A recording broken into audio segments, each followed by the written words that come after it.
My child's famous Facebook post was, "If you're not outraged, you're not paying attention."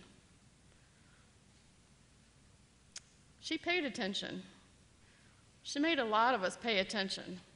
Oh my gosh, dinner with her, we knew was going to be an ordeal of listening and conversation and perhaps disagreement, but it was going to happen. And so my husband would say, "Okay, I'm going to go out in the car and play on my video game for a while." And we would sit and would grill. And she and I would talk, and I would listen. And we would negotiate, and I would listen. And we talked about all this stuff. We talked about politics. We talked about anything that caught her eye that she felt was fair, unfair. She'd talk about her feelings about the office and how things were going.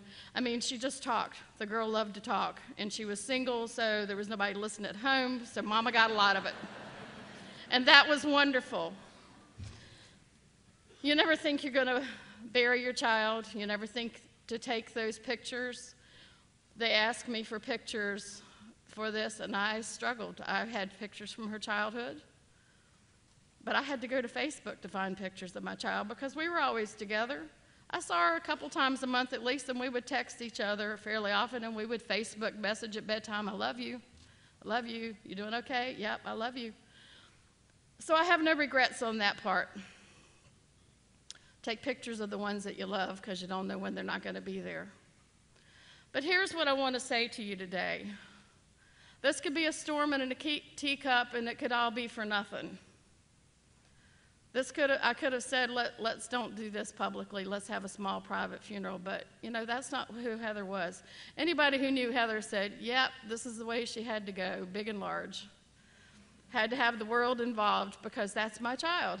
She's just that way. Always has been, and she will continue to be. Because here's the message. Although Heather was a caring and compassionate person, so are a lot of you. A lot of you go that extra mile. And I think the reason that what happened to Heather has struck a chord is because we know that what she did is achievable. We don't all have to die. We don't all have to sacrifice our lives. They tried to kill my child to shut her up. Well, guess what? You just magnified her.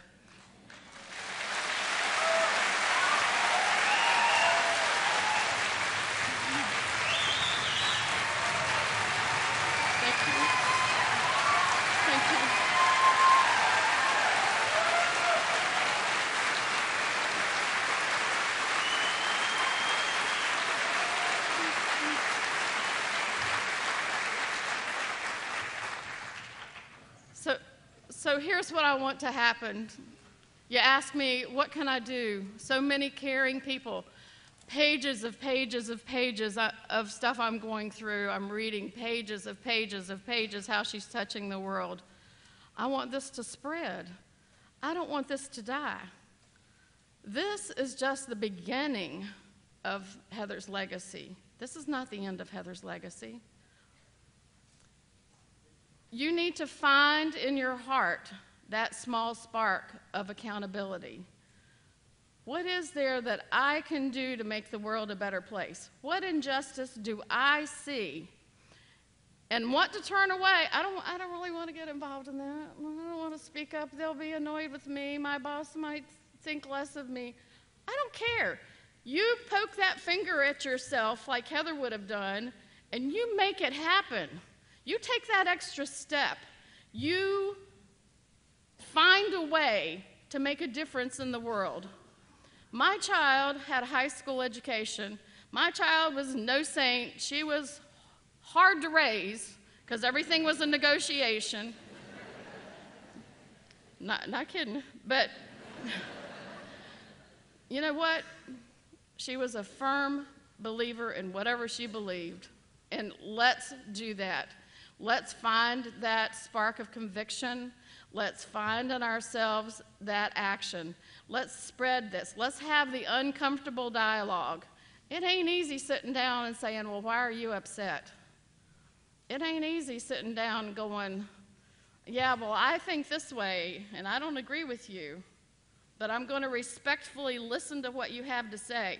We're not going to sit around and shake hands and go kumbaya, and I'm sorry, it's not all about forgiveness. I know that that's not a popular trend. But the truth is, we are going to have our differences. We are going to be angry with each other. But let's channel that anger not into hate, not into violence, not into fear, but let's channel that difference, that anger, into righteous action. Right now, down the road, there's a blood drive going on in Heather's name. Right now, there are people who are here willing to listen to one another and talk to one another.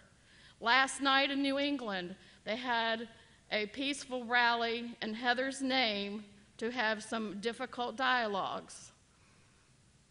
If you ever want to see what one of those dialogues looked like, look at her Facebook post. I'm telling you, they were rough sometimes, but they were dialogues, and the conversations have to happen.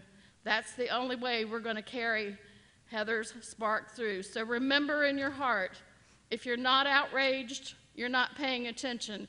And I want you to pay attention, find what's wrong, don't ignore it, don't look the other way. You make a point to look at it and say to yourself, what can I do to make a difference? And that's how you're going to make my child's death worthwhile. I'd rather have my child, but by golly, if I got to give her up, we're going to make it count.